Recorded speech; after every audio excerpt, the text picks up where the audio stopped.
Warriors, I have a very exciting guest today, Alejandro Glatt. He is an NFT creator and artist based out of Tulum, but we have him here today in Miami prepping for our Basel.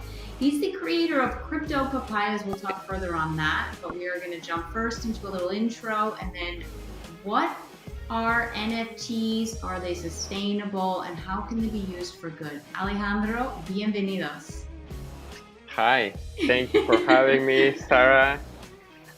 We met in a really special event during Sustainable Swim Week, and it was really special. We were in the same panel, speaking about the sustainable NFTs and the future of NFTs. And I had a pleasure to share what I've been working on, but I can say that from that day to today, that it's been like 3 months. My projects have been having a big progress, and I've been traveling to different parts, learning from different people, and right now I'm back in Miami, ready to make a big impact and to keep doing more stuff. So ready and happy to be here. What brings you back to Miami? What are you working on? Aside from what I see in the background, for those who are watching this, you have a sneak peek. Tell me more. So right now I'm staying in what we call the Papaya House. It's my dear friend Kingsley and my collector and investor in the project. He invited me to stay in this place, and basically I'm turning the whole house into a gallery space. I have 4 TV screens and most of my artworks in here, so this is going to be like my headquarters where we're gonna be doing and cooking all the fruit magic for these next upcoming weeks. I have more than 15 events confirmed during Art Basel, Art with Me, and it's going to get crazy. And right now I'm just like preparing for the freshness storm, as I like to call it, because I know it's gonna be super hectic. And like I have, for example, on December 4th, I have 4 events confirmed. I don't know how I'm going to make it happen, but everything will happen, and everything is just part of the movement, and it's about sharing the word, expressing, and just like making more people be aware of what's happening and what am I doing and how I'm seeing art as a platform to share the message that I really have to share with the world. Da poca madre. So I want to jump Yeah. into a little bit deeper too, and I got to throw some Spanish slang in there, you know. Part of what I want to talk on. So the art that you're doing, you have physical art. There's tangible physical art, but then you're also an NFT creator as well. Can you explain in general terms what your NFT art is? For those we the audience knows a bit about NFTs, but what is your NFT experience? My NFT experience, everything starts actually a year ago in Tulum in this festival Art with Me, where I did this big mandala made out of real fruit. And a guy comes to me and he says, "I want to buy your artwork." And it was a piece made with real fruit, real oranges, real pineapples, everything on a circle on a mandala. And I was like, "Sorry, but I can't sell this piece because it's ephemeral, it's real fruit." And he was like, "Well, bring it to my house in LA and every day change it for new fruit." And I was like, "No, this is not possible, and I can't commit to do this." So a conversation ended there, and I kept thinking like, okay, I'm making art out of real fruit. There's someone interested in buying my pieces. What can I do? And like that's kept in my mind for weeks. And then one day in a conversation, I was down in Costa Rica. A friend told me about the NFTs. That was the first time I heard about NFTs, and that's how I noticed how there's a way to make ephemeral art, such as fruit art, like I do, last longer and last forever if you put it on the blockchain. And if you create an NFT of something that is an experience, you're able to really keep it forever because it's digitally in there. So it was a really interesting way for me to understand how art can be represented in a digital way, something that is physical. So I started exploring more the concept. I started more like learning about different marketplaces, different like currencies stuff, and I really really got deep in this. And by coincidence, I came to Miami to do a fruit ceremony, a fruit Shabbat, because I also one of the parts of my Feel the Fruit project is to do activation ceremony and feel our feelings through fruits. And it happens that there was this the Bitcoin conference on June 4th. So I came and I was impressed of how much art is migrating to the NFT space. And from June to today, I've been learning every single day and started collaborating with other NFT artists, starting to collaborate with the other like platforms such as like a Bit Basel, NFT Basel, and like I know my project is something different than most of the NFTs because most of the NFTs are really something really, really technological glitch. I don't know. And the fact that my project is so natural, but at the same time so technological, I'm like merging these worlds where fruit is the most natural thing in the world and NFTs is the most technological thing in the world. And I'm doing like fruit NFTs. So The it's synergy of something the two of them together. exact, We'll throw some exactly. B-roll too in there so they can see what the crypto papayas are specifically. And Exactly. I witnessed firsthand your mandalas. So let me get this straight too. A gentleman came to Tulum, saw your work. He's based in LA. He wanted you to be there in his house to change out the Yeah, fruit. every day, every day. When money talks, that's pretty amazing. Exactly, So I think a exactly. more sustainable way is exactly what you're showcasing. What you've created is to do the NFT artwork, which your latest line, we're going to go a little more technical here. It is on which blockchain? The Crypto Papayas is a collection that we just launched on October 26th, a few weeks ago. And it's a PFP collection. That means that there are 69 unique editions of all these Crypto Papaya characters. I created this animation of a papaya, and there's different variation of each of different papayas. So everything is built on our own marketplace. That's cryptopapayas.io, and everything is built in Solana. In This is Solana. a yes. So we selected Solana to make this and to launch this project. And from the day we decided till today, it has been up, I think, 45%. Like it's been crazy how it's racing, and With I Solana, correct? exactly, So I think what will be exactly. interesting to delve into here, which is exactly, I'm assuming, one of the reasons that you went with Solana, but many will say that NFTs are not sustainable. They consume a ton of energy. I, of course, don't 100% in a general base agree with that. So I will give you the space and the mic to share a little bit about Solana and how it's a little more sustainable of an option. Thoughts, please. Exactly, exactly. No, so yeah, like for me and my project, I'm all about sustainable living. I'm really conscious about our planet. I'm really conscious about all the projects, and I only get involved in certain projects because I'm really aware of our world, and our like yeah the footprint that we put all the time.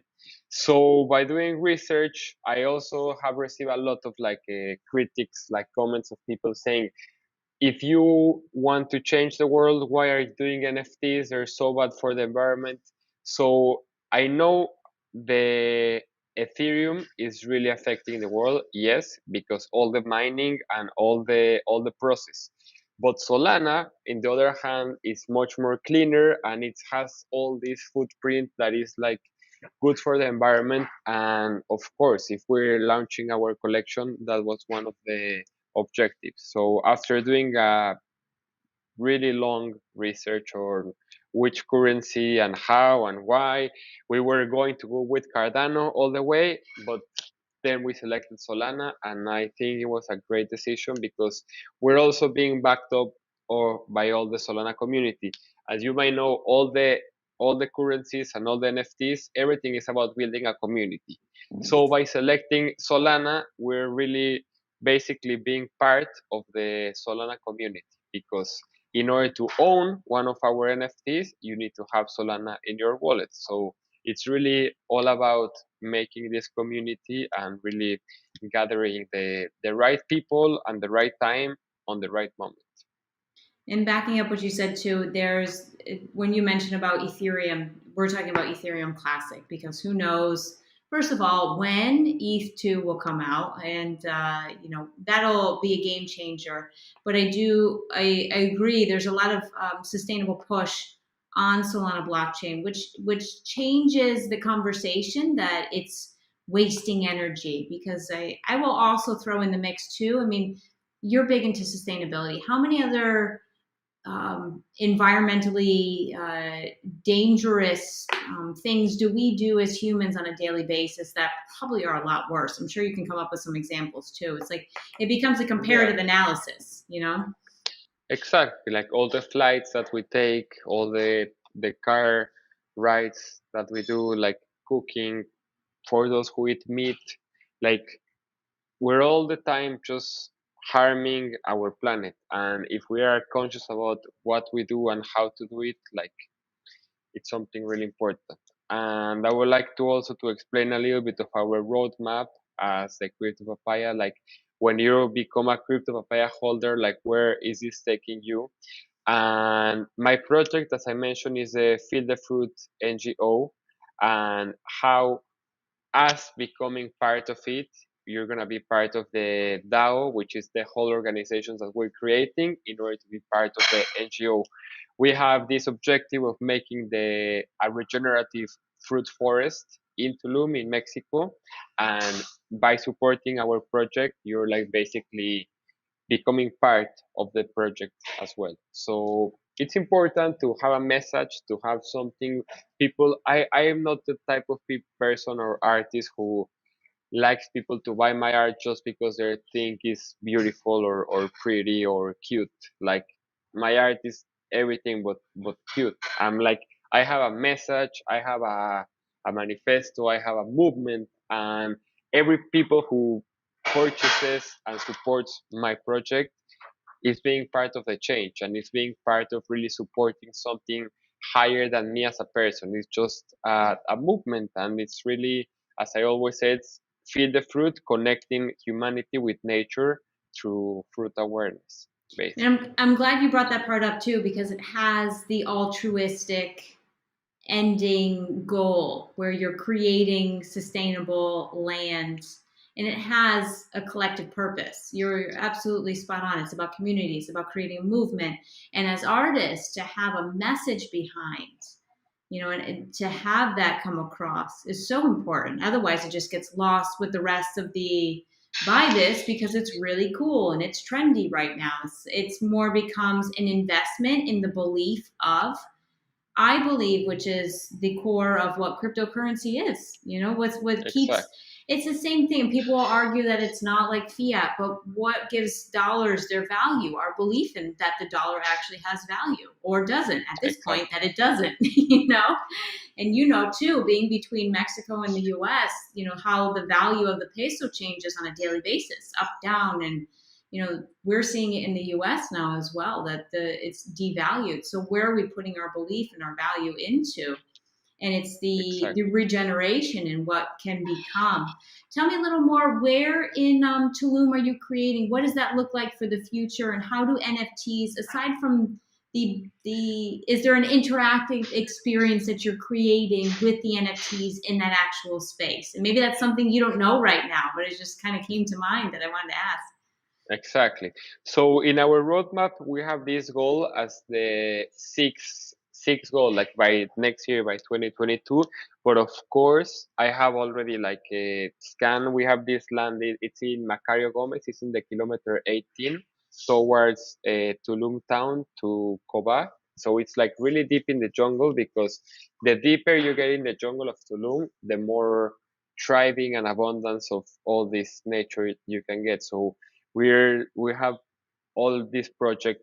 It's called Fruits to Roots. It's a project that I started and I presented it for Art with Me last year. And the whole plan is to make this regenerative fruit forest where people are going to be owning a part of the land as part of the NFT. So it's a whole movement where in the future we will be like making these parts of the land where you can have really the ownership of an NFT, that NFT is represented on a tree, is represented on a fruit tree, is represented on the fruit that you will get. So with all this generative art, we're being able to create like actual, to really map, because I don't know if you know, but for example, in Old Winwood, they're mapping the graffiti walls and they're transforming it into NFTs. What I'm, what is my vision and the vision of the project is to map the whole farm, to really map the whole, all the seeds, all the trees, and transform that into an NFTs and include it as part of the metaverse.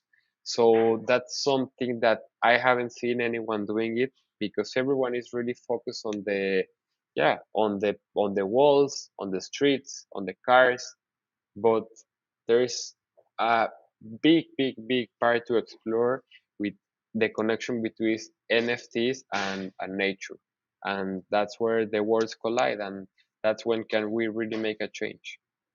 You and I are connected with many purposes and reasons. I'll save it for another conversation when we see each other during Basel, but there's a similar project that I'm creating, not papaya related, not Tulum related, but with seeds and nature related. So it's very interconnected. And to be able to, I call it, you have your movement, I call it the conscious crypto movement, because it's true. There's so much that is happening for good, for benefiting, for nature, for humanity. So thank you for being one of those beautiful humans that's sharing that message. We're going to drop the link below for cryptopapayas.io.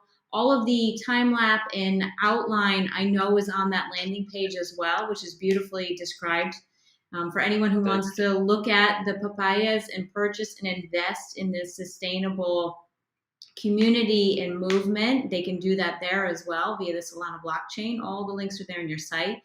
And I have one more question for you. What else do you eat besides fruit?